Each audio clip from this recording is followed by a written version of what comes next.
ಈಗ ಕರ್ನಾಟಕ ಸರ್ಕಾರ 5 ಘೋಷಣೆಗಳನ್ನ ಮಾಡಿತ್ತು. ಸೊ ಆ ಗ್ಯಾರಂಟಿಗಳ ಬಗ್ಗೆ ನಿಮ್ಮ ಅಭಿಪ್ರಾಯ ಏನು ಸರ್? ನಮಗೆ ಚೂರು ಇಷ್ಟ ಇಲ್ಲ.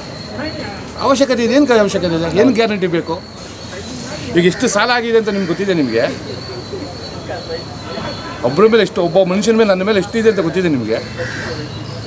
ಈಗ ಎಕ್ಸಾಂಪಲ್ ನನ್ನ ತಿಳಿದ ಮಟ್ಟಿಗೆ, ನನ್ನ ವೈಯಕ್ತಿಕವಾಗಿ ನನ್ನ ತಿಳಿದ ಮಟ್ಟಿಗೆ ಮತ್ತೆ ಎಕ್ಸೈಡ್ ಇದರಲ್ಲೇ ರೇಟ್ ಜಾಸ್ತಿ ಮಾಡ್ತಾ ಇದ್ದಾರೆ. ಈಗ ಒಂದು ವಾರದಲ್ಲಿ ನನ್ನ ತಿಳಿದ ಮಟ್ಟಿಗೆ ವಾರದಲ್ಲಿ ಎಕ್ಸೈಸ್ ಡಿಪಾರ್ಟ್ಮೆಂಟ್ ಇದರಲ್ಲಿ ಜಾಸ್ತಿ ಮಾಡ್ತಾ ಇದ್ದಾರೆ. ಈ ಬಡವರು ಏನು ಮಾಡ್ತಾರೆ?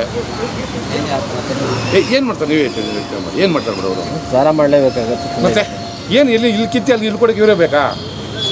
ಏನು ಅದು ಯಾರಿಗಾದ್ರೂ ಇದರಿಂದ ಅನುಕೂಲ? ನೀವೇ ಒಂದು ಮೀಡಿಯಾದವರು, ಇದರಿಂದ ಯಾವುದಾದ್ರು ಒಂದು ಅನುಕೂಲ ಆಗಿದೆ ನೋಡೋಣ, ನೀವೇ ಬಿಡಿ ನೋಡೋಣ. ಈ ಗ್ಯಾರಂಟಿ ವಿಷಯದಲ್ಲಿ ನಿಮ್ಗೆ ಯಾರಿಗಾದ್ರು ಅನುಕೂಲ ಆಗಿದೆಯಾ? ಅಲ್ಲ, ನೀವು ಒಂದು ಎಲ್ಲ ಕಡೆ ನೋಡ್ತೀರಾ ಬರ್ತೀರಾ, ಯಾವುದೋ ಒಂದು ಅನುಕೂಲ ಆಗಿದೆಯಾ?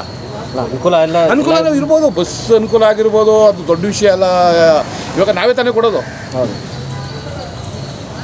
ಅದರಲ್ಲಿ ಒಂದು ನನ್ನ ತಿಳಿದ ಮಟ್ಟಿಗೆ 5 ಗ್ಯಾರಂಟಿಯಲ್ಲಿ ತುಂಬ ಪ್ರಾಮುಖ್ಯತೆ ಕೊಟ್ಟಿರೋದು ಇದು ಟ್ರಾನ್ಸ್ಪೋರ್ಟ್ ಡಿಪಾರ್ಟ್ಮೆಂಟಲ್ಲಿ ಒಂದು ಪ್ರಾಮುಖ್ಯತೆ ಇದೆ.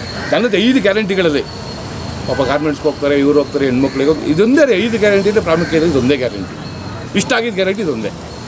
4 ಇಷ್ಟ ಆಗಿಲ್ಲ. ಏನಕ್ಕೆ ರೀ ಅವಶ್ಯಕತೆ ಏನಿದೆ ರೀ? ಅವೆಲ್ಲ ಏನು ಜನಕ್ಕೆ ಏನು ಅವಶ್ಯಕತೆ ಇದೆ?